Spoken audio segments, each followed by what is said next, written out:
Hi, I'm Jake from Halifax, Nova Scotia. I'm an avid reptile and plant enthusiast, and welcome to the Rainbow Jungle.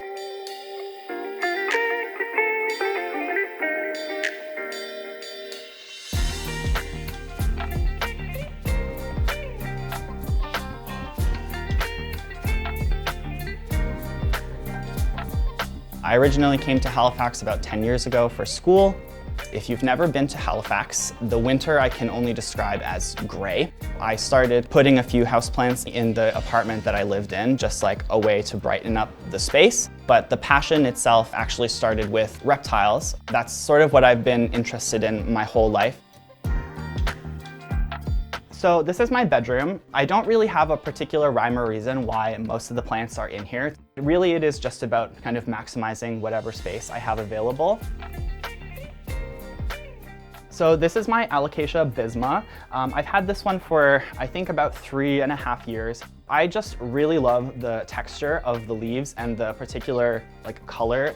Alocasias are really finicky. They are a plant that a lot of people tend to struggle with. What I found most with them is that if it's a water-loving alocasia, I actually find it's best to pot those in a pot that doesn't have drainage holes. So long as you are giving it a good mix where it's not going to just sit soggy, I find that it actually will keep the plants a little bit happier. So it is really important to maintain the sort of moisture level, but also not watering it enough that you're going to rot it.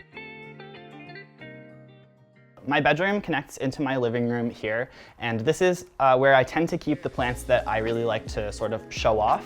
They're relatively easy growers and they're going to look nice most of the time. This particular section is really where I was able to find my sort of philosophy about not rotating plants because of getting used to the light that I have in the space, where it's all sort of focused on the windows. The actual room itself is not super bright. I wanted to have all of the plants facing towards the windows. So I affectionately refer to this section as my living wall. This is the first thing people see when they walk in. So this is my Philodendron Paraiso Verde. I've had this plant I think for 4 or 5 years now, and it's been a really interesting plant to have because it is variegated, but unlike a lot of variegated plants, the variegation is stable. So even if it does go away, it can come back. This one I think is a good example of the variegation looking nice or looking like it's supposed to. Whereas this is the newest leaf, which you can see is mostly green. It still has a bit of that pattern in there. I'm mostly attracted to plants that are growing upwards or growing up poles. They use them as a support. They attach their roots to them, and as they grow upwards, the leaves get bigger and the stem gets thicker as the plant matures. Another one of my favorites out here is my Philodendron Longilobatum. This was a plant that I never thought I would actually be able to own because quite a few years ago they were worth a lot of money and a lot more than they are worth now. A lot of these plants, because of how easy they are to grow, were brought into tissue culture. So the price has significantly dropped on these and allowed more people to start growing them. I am personally very happy about it because I won't have to sell a kidney in order to own one. So on the other side of my living room over here is my fish tank.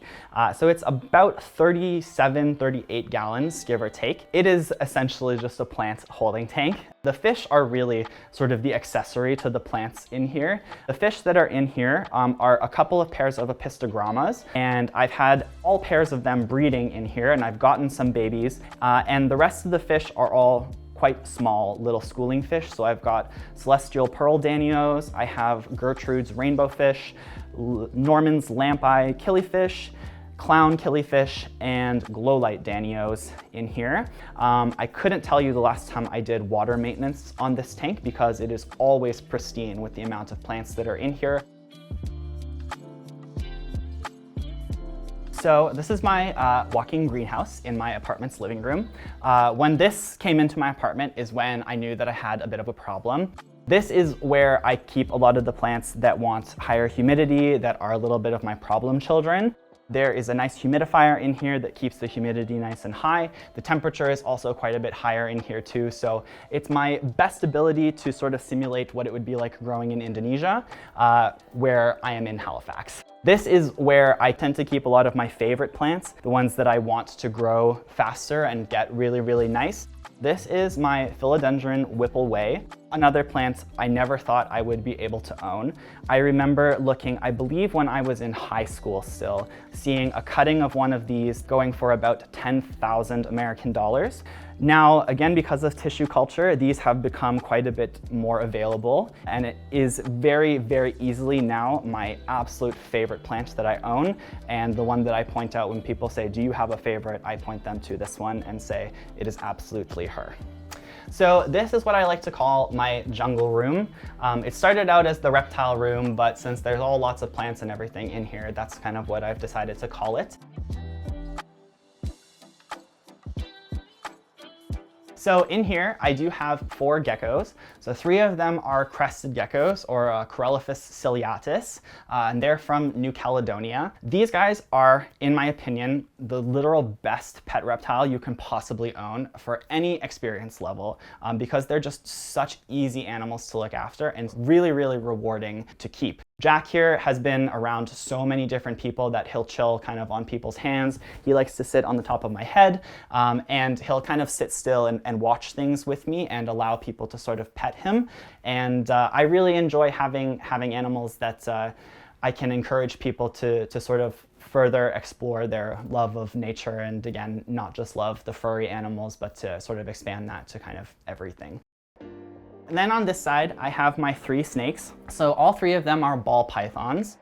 Snakes are also one of the easiest animals you can possibly own.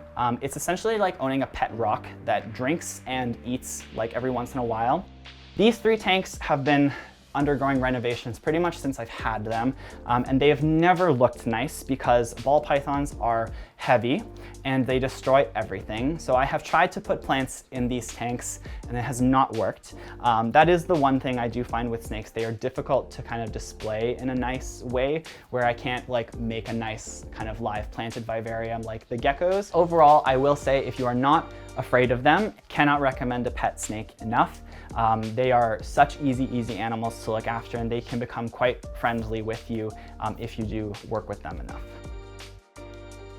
It's a point of pride to me that the plants in my space are all plants that I've looked after for quite a long time. So when people come and they're able to see the space and see everything, it makes me feel very, very proud of what I've accomplished and that sort of passion and drive to do it.